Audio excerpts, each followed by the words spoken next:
लोगोफोर नोंथांमोनखौ दिनै जोंनि इउपिपिएल हान्जानि खौरांगिरि मेलाव बरायनाय जाबाय। गिबियावनो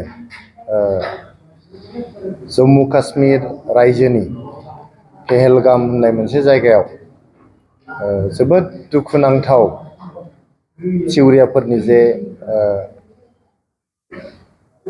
आक्रमण, दाय गैयै सुबुंफोरनि सायाव आक्रमण, बे आक्रमणनि गेजेरजोंहाय दुखुनांथावै, जोबोद दुखुनांथावैहाय निर्दोष जेबो दाय गैयै इनोसेन्ट मानसिफ्रा गासै 28 सा, दासिमाव 28 सा दाय गैयै सुबुंफोरनि जिउ खहा जाबाय आरो 20 निफ्रायबो बांसिन सुबुंफ्रा आघात जानानै दङ।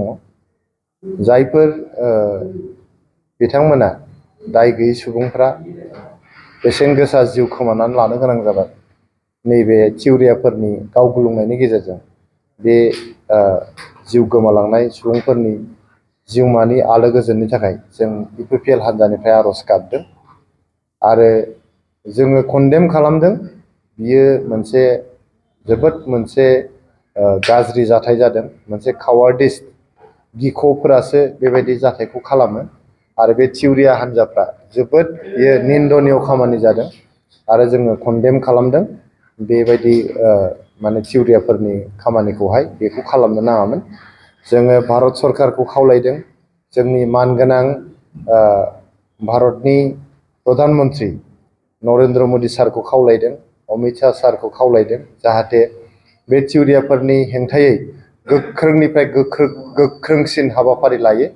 बिथांमोननो थैनानै थांनाय सुबुंफोरनि न'खरफोरनो जाहाथे न्याय होनो थाखाय बै जायफोर बेक्तिया नैबे गावगुलुंनायजों जड़ित जानानै दंमोन, बिथांमोनखौ जाहाथे गाज्रिनिफ्राय गाज्रिसिन पानिशमेन्ट होनो हायो, बेनि थाखायनो जोङो खावलायदों आरो इयुनाव जाहाथे बेफोरबायदि हाबाफारिनिफ्राय जानगाराव थायो, बेबायदि हिंसानि हाबाफारिनिफ्राय जानगाराव थायो, मानसि दाय गैयै सुबुंफोरखौ बुथारग्लुंनायनि हाबाफारिनिफ्राय जानगाराव थायो, बेखौनो जोङो खावलायहरदों। मोनसे गोजोनथाव खौरां। कारिगावनि माइगं बाथौ फरायसालि सेनियर सेकेन्डारि स्कुला लानानै फैदों मोनसे गोजोनथाव खौरां। क'क्राझार जिल्लानि कारिगाव माइगंपुरी गामिनि माइगं बाथौ फरायसालि सेनियर सेकेन्डारि स्कुला HS फार्स्ट इयारनि थाखाय बेसेन नाङै मुं थिसननाय आरो फर्म बिलाइनाया सोलिगासिनो दं।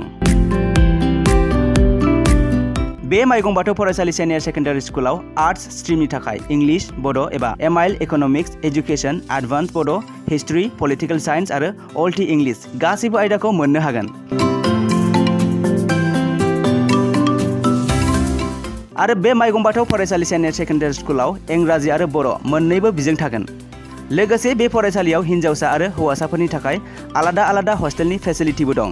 नोंथाङा जुदि नोंथांनि गथ'खौ HS फार्स्ट इयारनि थाखाय गोदान मुं थिसननो सानदों, अब्ला मानोथो गोबाव खालामनो? थाबैनो बे माइगं बाथौ फरायसालि सेनियर सेकेन्डारि स्कुलाव बेसेन होनाङा जासे मुं थिसनहैदो। आबुङै मिथिनो थाखाय 8011394710 एबा 8133845456 नङाब्ला 7638023455 नैबे जानबुं नाम्बाराव फन खालामना खौरां लाहरनो हागोन।